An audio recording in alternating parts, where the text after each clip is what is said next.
Eh bien, bonjour à tous. Bienvenue dans ce nouvel épisode de podcast.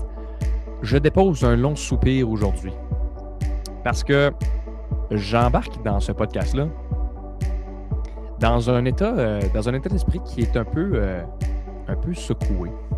J'ai eu des discussions dernièrement avec plusieurs personnes sur le concept de l'équilibre. Et j'ai décidé d'embarquer dans ce podcast-ci en vous parlant de ce concept-là qui, selon moi, est probablement le plus gros mensonge qu'on a pu vous conter depuis votre naissance. Pourquoi? Parce que l'équilibre, c'est bon dans certains contextes. Je vous donne un exemple. Vous êtes en haut d'un canyon, vous traversez d'un rocher à l'autre, il y a un petit pont, pas de rambarde, vous êtes à 2000 mètres dans les airs. Je vais être d'accord avec vous que c'est important d'aller lentement, de prendre son temps, de faire un pas en avant de l'autre, regarder loin à l'horizon, être en équilibre, parce que si je tombe en bas du 2000 mètres, sans filet, sans protection, sans quoi que ce soit, il est fort possible que je prenne une méchante débarque, en bon français. Il est possible que je perde la vie. C'est bon dans un contexte où il y a du yoga. On vous demande de faire la position de bébé ours, maman ours, papa ours, et puis éventuellement de tenir sur vos mains. Parfait, je suis d'accord avec vous, l'équilibre, c'est bien. Vous êtes un professionnel dans un cirque et vous marchez sur un fil de fer qui traverse la scène avec une longue perche de chaque côté pour vous tenir en équipe. Je suis d'accord avec vous. Dans ce contexte-là, oui, c'est important, puis oui, on peut parler d'équilibre. Mais sinon, pourquoi est-ce que vous voudriez avancer lentement alors que vous pourriez accélérer le pas ou la façon de faire que vous faites actuellement de façon drastique? Pourquoi est-ce que vous voudriez prendre 10 ans plutôt que 5 ans? Vous savez, quand on fait du vélo, quand on commence à faire du vélo, on commence avec le tricycle. Il y a 2 roues en arrière, il y a une roue en avant, puis souvent il y a une plateforme sur laquelle on peut déposer notre pied et se tenir sur le guidon. Éventuellement, il y a comme une évolution. On a un vélo avec des petits trous en arrière. Et avec les petits trous en arrière, on peut être complètement arrêté, il n'y a pas de problème. On tient en équilibre grâce aux petits trous.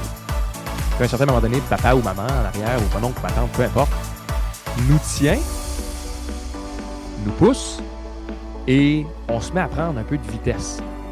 Puis quand on se met à prendre de la vitesse, ben là, on se rend compte qu'on a le contrôle sur le guidon.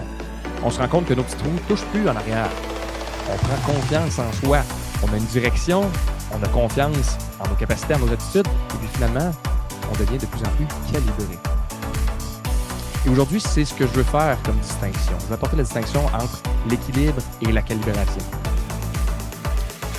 Aujourd'hui, mon objectif, c'est qu'on soit capable de changer notre perspective pour dire que l'équilibre, c'est bon quand on veut stagner, quand on veut rester sur place, et quand on veut accélérer, quand on veut performer, on parle de calibration.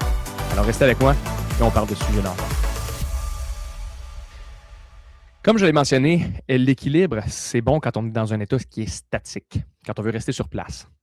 La calibration, c'est plutôt quand on veut avoir un mouvement stratégique. On veut se rendre à une destination précise qu'on a établie avec notre boussole. On a déjà parlé, on a parlé de notre mission de vie, on a parlé d'une multitude de choses ensemble. Mais ce que j'entends souvent, c'est le même narratif qui revient de la part des clients qu'on accompagne. Je vais atteindre ça dans 15 ans, dans 10 ans, peu importe. Mais l'horizon de temps est loin. C'est loin devant. Et notre rôle, à Patrice et moi, c'est entre autres de challenger les entrepreneurs qu'on accompagne pour atteindre des résultats plus rapidement. Quand je leur pose la question, pourquoi pas 5 plutôt que 10? Savez-vous qu'est-ce qui sort comme réponse?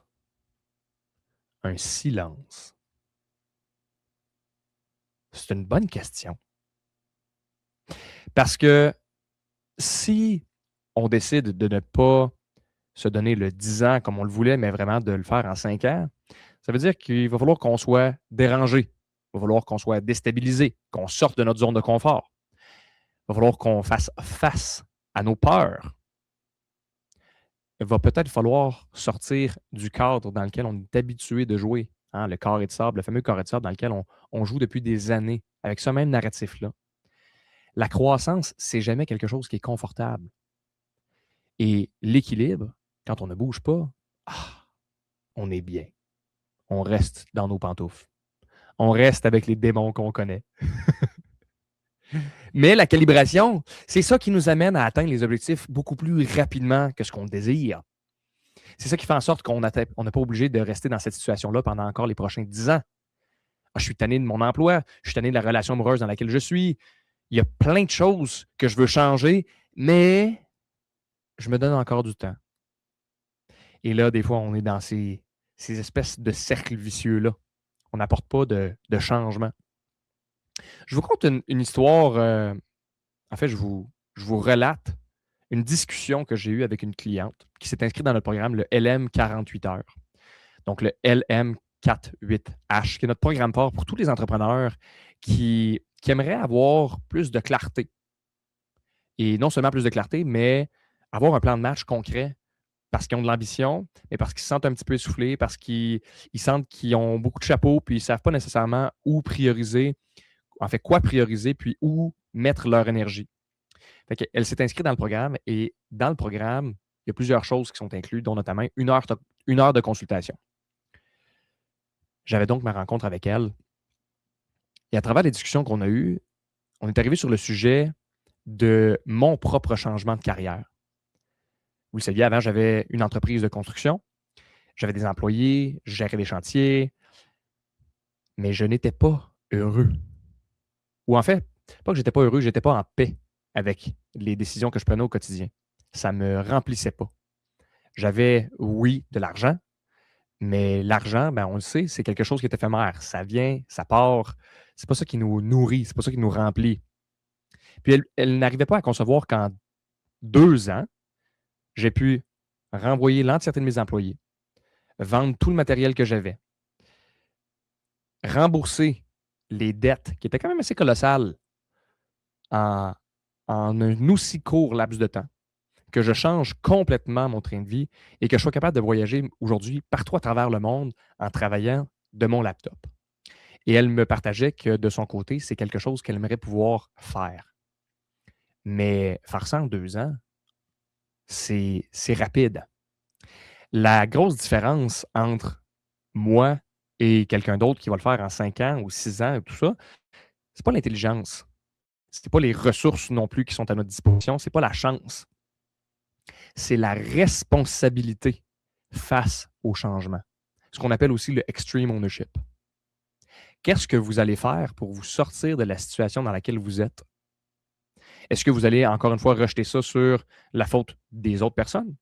De votre conjoint, de votre conjointe, de vos enfants, de votre employeur, de vos collègues de travail? Ou vous allez prendre la responsabilité absolue de dire, tu sais quoi, je suis dans une situation que je n'aime pas et je vais passer à travers les 7 étapes de changement. On pourrait y revenir sur les 7 étapes de changement, mais donc de prendre la responsabilité.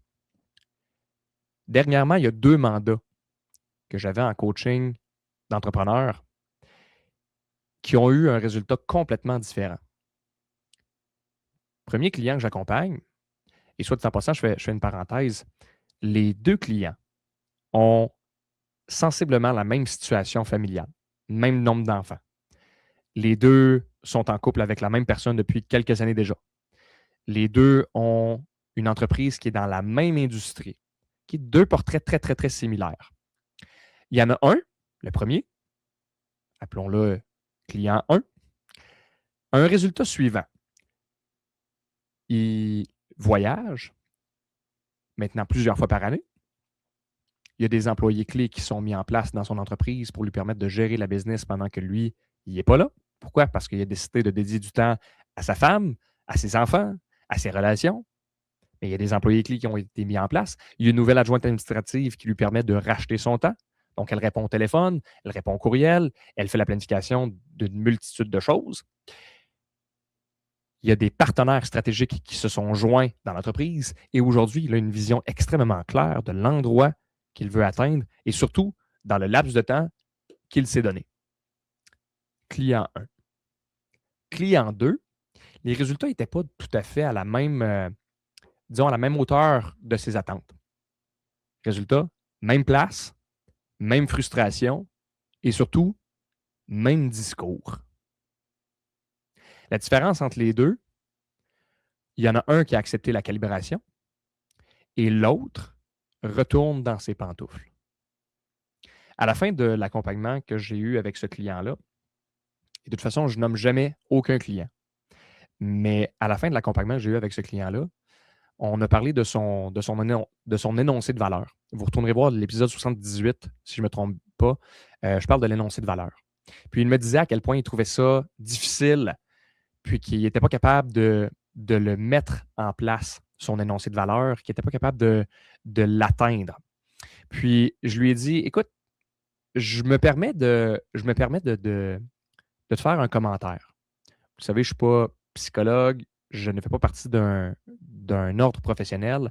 Donc, je suis moins limité au niveau des choses que je peux dire à un client versus les choses que je ne peux pas dire. Puis, je lui ai dit, tu sais quoi? À travers les 6 mois qu'on a passés ensemble,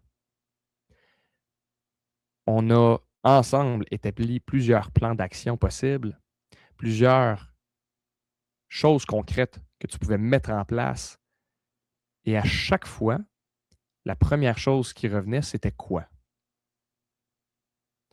C'était sa capacité à retourner vers les excuses plutôt que de se concentrer sur les efforts. Puis là, je vous ai parlé évidemment de la cliente, je vous ai parlé des 2 résultats de mes deux clients qui sont différents. Mais je vous entends. Je vous entends mes pessimistes en arrière qui crient: «Ouais, mais moi, Isaac, tu ne pourras pas comprendre, là, j'ai une femme, je suis marié depuis 20 ans, j'ai des enfants, je ne peux pas faire ce changement-là.» Il y en a d'autres qui vont dire: «Je viens de m'acheter une maison, je peux pas quitter mon emploi.» Il y en a d'autres qui vont me sortir plein d'excuses. Mais j'ai une bonne nouvelle pour vous, soit dit en passant. La bonne nouvelle, c'est que la méthode 48 heures fonctionnera jamais pour vous.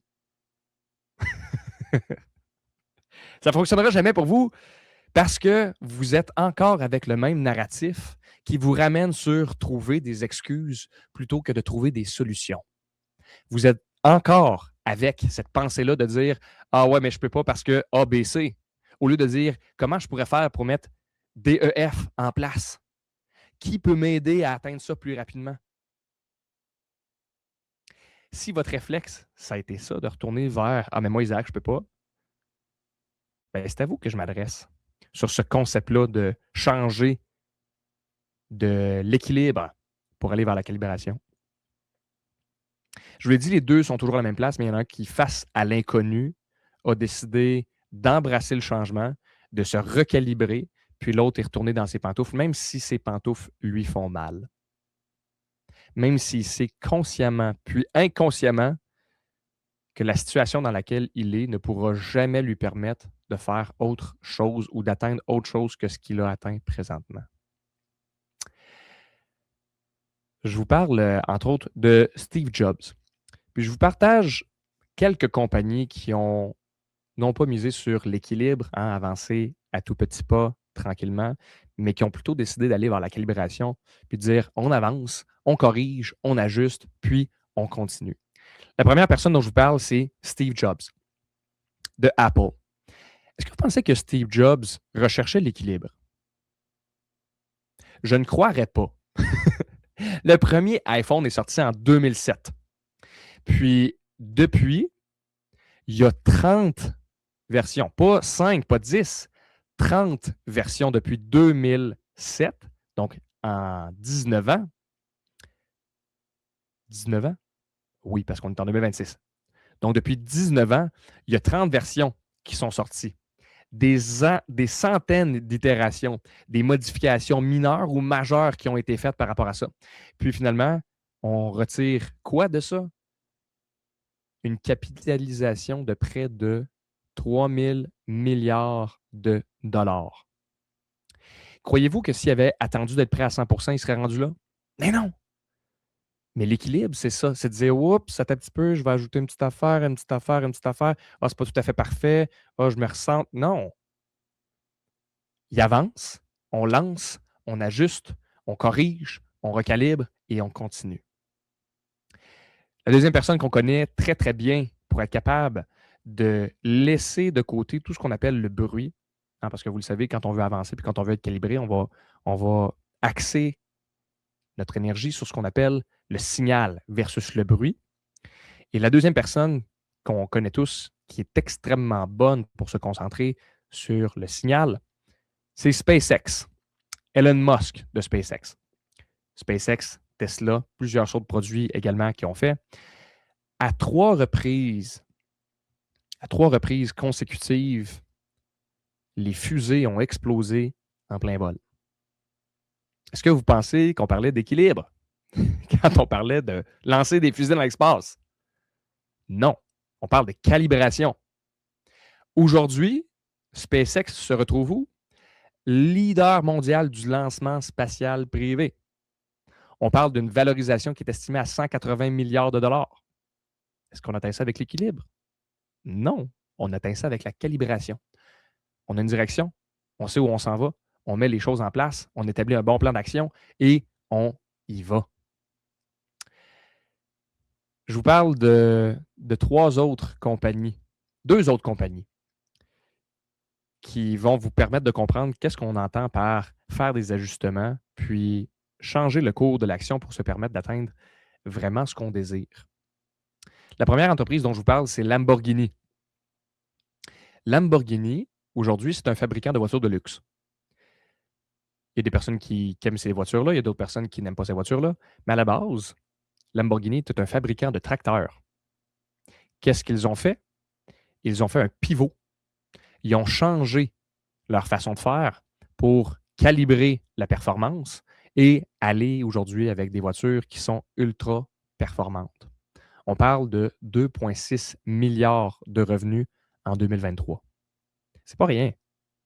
Sony, de leur côté, Sony, à la base, vendait des cuiseurs de riz.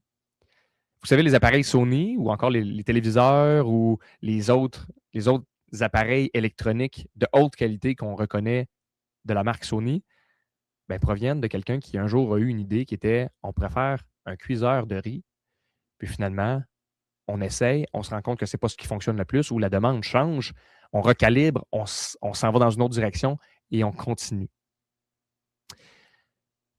Je vous invite donc à changer. Changer votre façon de voir les choses. Changer le terme équilibre pour calibration. Vous permettre de prendre un pas de recul puis de déterminer où est-ce que vous voulez réellement aller. En combien de temps vous voulez y aller?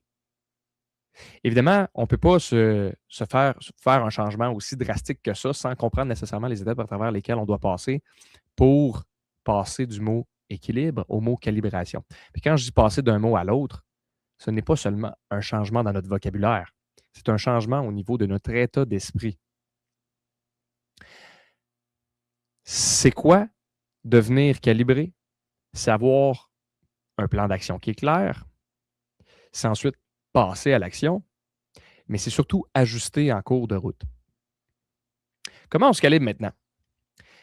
Patrice et moi, on vous a déjà parlé du ABZ. Le Z, c'est la destination finale qu'on désire atteindre. Le A, c'est l'endroit où je suis actuellement. Et le B, c'est la prochaine action concrète qui va avoir le plus de valeur ajoutée pour atteindre ma destination finale.